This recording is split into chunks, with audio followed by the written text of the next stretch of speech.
While first stated in Bran Chapter 2 in A Game of Thrones, The things I do for love. I first remember reading this as a passive statement from an obvious villain, a man with no shame or guilt for his horrendous actions, and learning more of his betrayal to his king and breaking his oaths to the Kingsguard. Jaime does come across as relatively one note. Shoving Bran from the tower window after we read that he has been having sex with his sister Cersei, the character Jaime Lannister, is unrelatable. Everything we know of him so far is objectively evil or taboo. The reader or the audience cannot sympathize for this character. He's just simply a villain, an obvious bad guy, at least on the surface.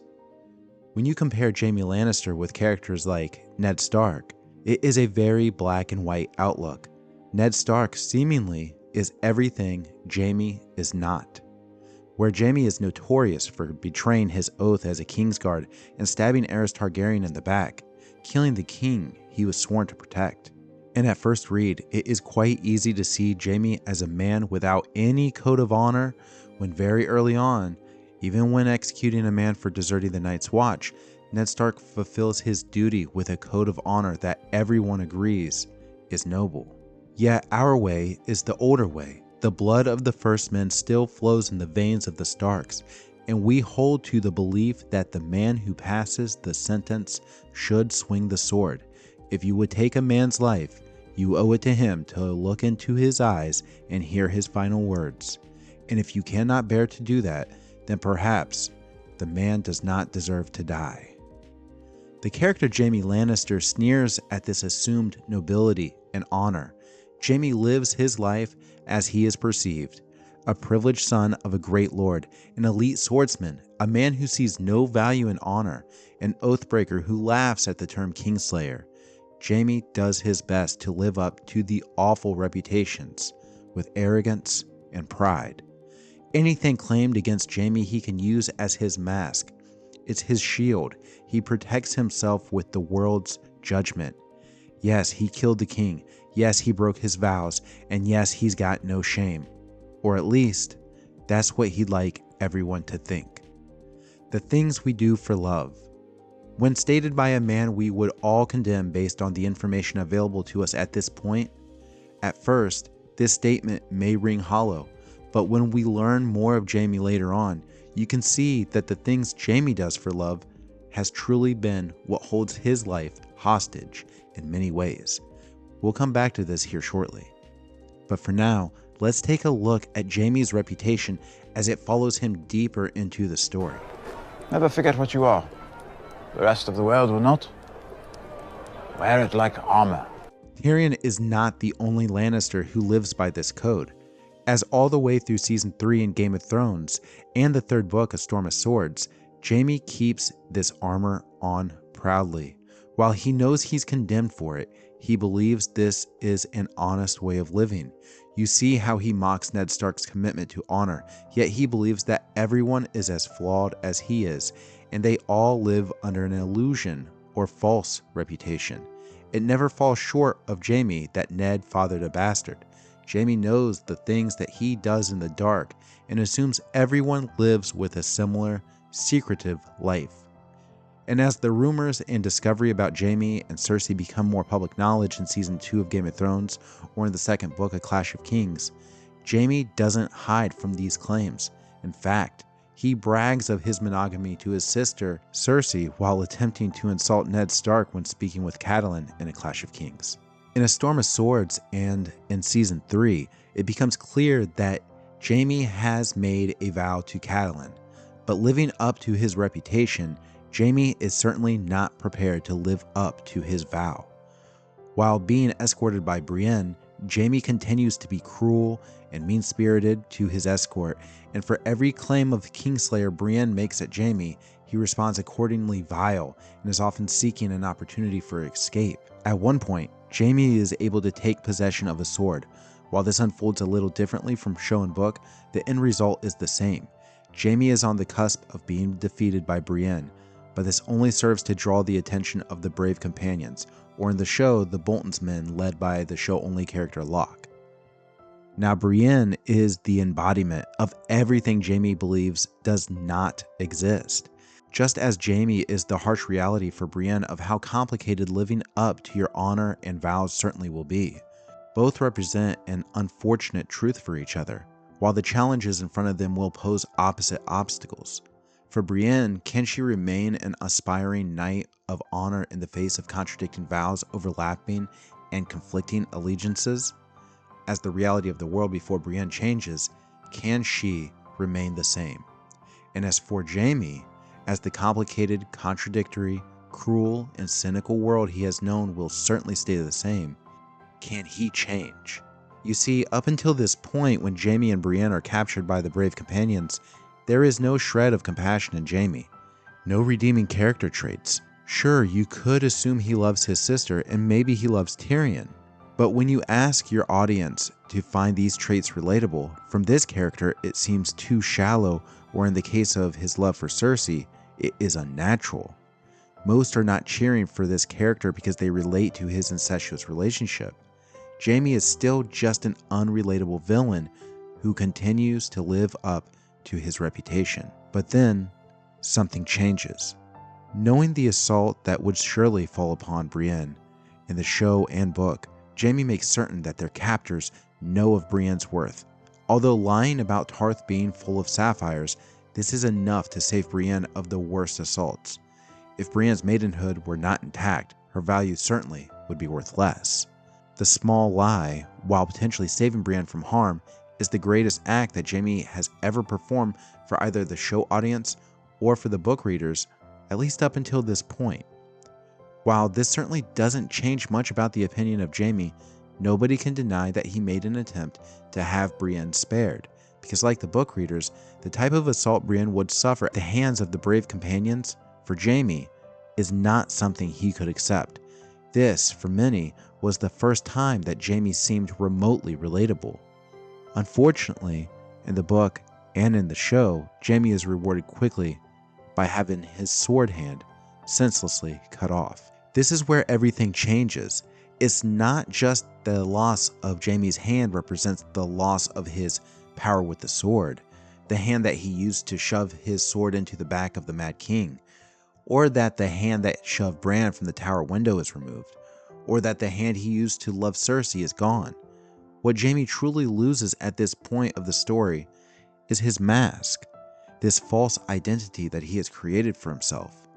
While he could get lost into his reputation as the Kingslayer or his sister's secret lover, or he could stay in the moments of battle swinging his sword magnificently, no, here he must look at himself thoroughly and honestly.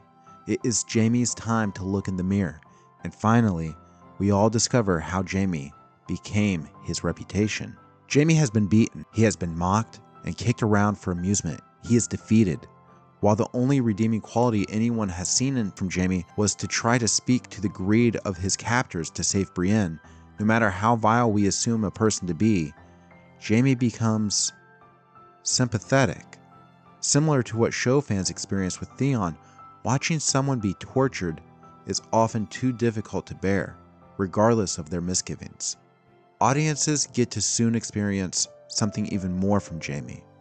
We needed context, and Jaime finally reveals a much more nuanced explanation to what happened that day when he murdered King Aerys. As I'm sure many know, the Mad King's plot was to burn as many people as he could, as he had placed wildfire throughout King's Landing, prepared to burn them all in a state of evil paranoia. This revelation is not all. This moment better characterizes Jaime's hostility toward Ned Stark, and vice versa. Feeling the honorable Lord of Winterfell's judgment had a profound impact on Jaime. It also explains why Jaime has taken pride in pointing out any hypocrisy and the notions of honorability assumed by others. Of course, this revelation is huge, and it offers better reflection not just for Jaime, but for us as readers to better understand this character. If what he is saying is true, you could justify his actions to kill the Mad King as heroic. But as an audience, we also know of other horrible acts that Jaime has done. So even if he saved the people of King's Landing, it's difficult to say that he's fulfilling a true redemption arc just yet, if after this, he is still the man who shoved a boy from a tower window. The moment that truly begins to serve Jaime's redemption arc is a little bit later in the story, when he discovers that his lie about the sapphires have backfired. While Roose Bolton has allowed Jaime to continue his travels back to King's Landing, Jaime learns that Brienne is very much in danger due to the perceived lowball offer to pay the ransom of Brienne from her father. Vargo Hoat of the Brave Companions believes he is entitled to more than 300 dragons he was offered, and believes an island full of sapphires should pay more. Jaime goes back for Brienne, and when discovering that she was put in the pit to fight off a bear with only a tourney sword, Jaime throws himself in between Brienne and the bear. Jaime is willing to sacrifice himself in this moment with no plan. It all happens so quickly that to assume he's doing this for heroics would downplay the quick reflex of Jaime vaulting himself over the rail and into the bear pit. He didn't do this for any other reason other than he felt compelled to defend Brienne, because deep down, this is who Jaime truly is. I used to think that this was the moment where Jaime became redeemed. I walk that back now. This is actually just the beginning for Jaime Lannister. And for me personally, as your narrator, this is what I love about Jaime Lannister and what makes him so compelling. In most traditional stories, this could be considered enough to complete the redemption arc, but the way George R.R. Martin writes his characters, they are more human than that. Jaime is still left with many more obstacles left ahead. Jaime feels punished and ashamed for the choices that he felt he had to make. He does have some self-pity at times. When we read his inner monologues, we read more about this inner conflict. Killing Aerys felt like the right thing to do, but he also feels that he betrayed his honor. He betrayed his hero in Sir Arthur Dayne, who died serving the king and Prince Rhaegar.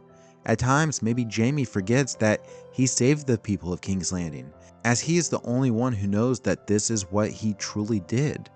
Ned Stark certainly doesn't see it that way, and Jaime doesn't trust that he can convince him of the wildfire plot. So Jaime begins to not only hide behind his reputation, but it appears that he's allowed his story to be distorted by his reputation, where perhaps Jaime no longer knows if he did the right thing. In a way, Jaime believes he is dishonorable. Jaime believes he is a traitor. Jaime, whether justifiable or not, is guilt-stricken. The things we do for love. Okay, so we're back to this. When Jaime arrives back in King's Landing, things are not as they were when he left.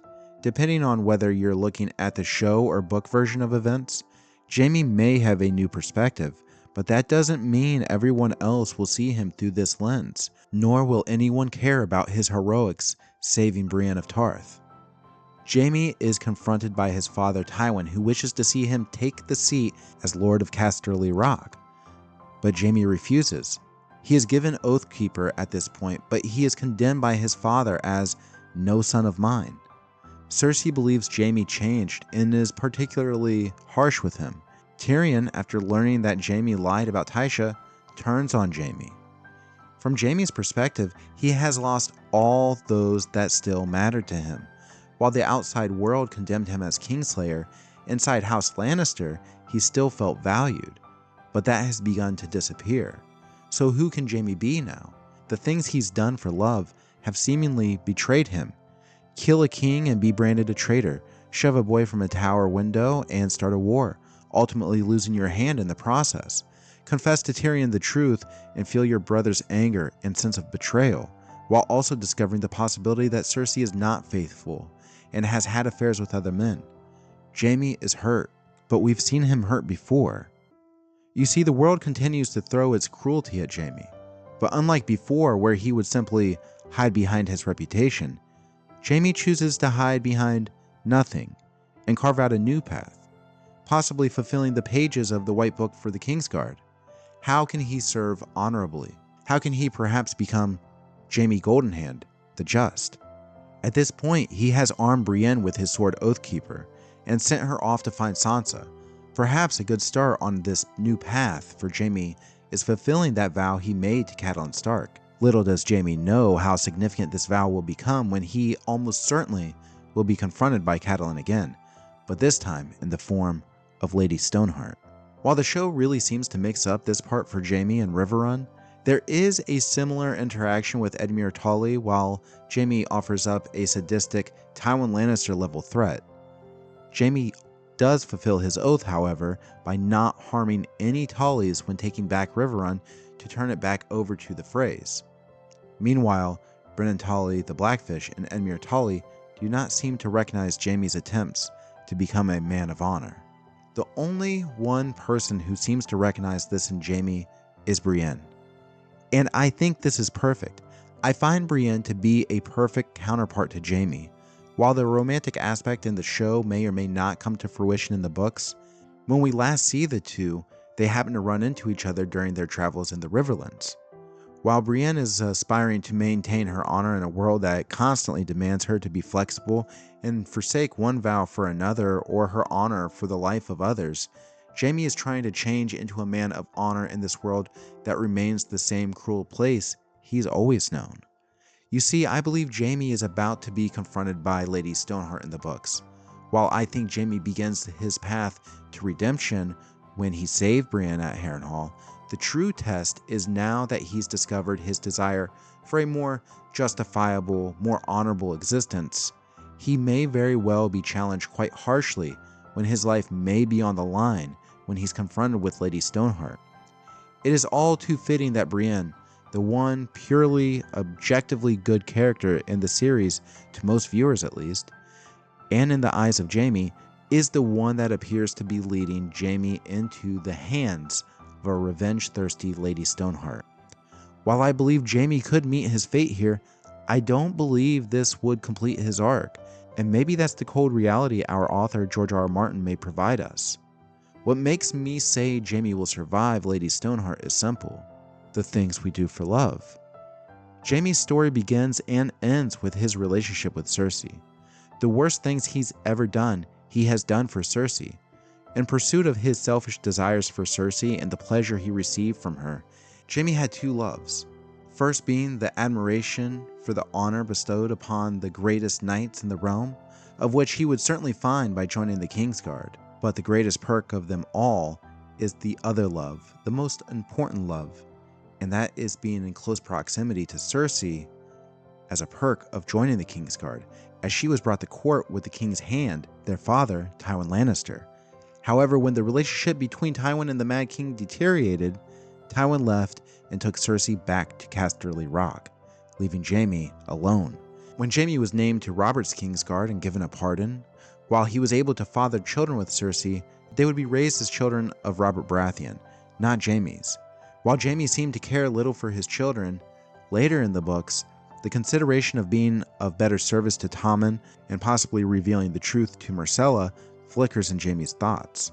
Nothing is all too romantic for Jaime when he seeks the love he desires with Cersei. He shoves Bran from the tower window, but this will ultimately lead to Jaime going to war against the Starks, becoming captured and kept away from Cersei, only to arrive back and feel the hollow, unwanted feeling from Cersei. Jaime says he must always go to her. She never comes to him. Jaime has been manipulated by Cersei. The things we do for love, I believe, does need to come back into play for Jaime and Cersei, because I believe confronting this is the only way for his character's redemption to truly be completed. The final obstacle: will Jaime do the right thing, even if this means to be in opposition of Cersei? Many believe Jaime must kill Cersei, but I don't know if that's exactly how things must go. George R.R. Martin writes a much more practical world than that of other fiction, and the most poetic thing to happen and the most realistic thing to happen are not always the same, so we shall see. I love the character Jaime Lannister in this story, the things he feels guilty for even if he shouldn't, the honor he makes a mockery of while secretly desiring, the love that hurts him but he can't stay away from.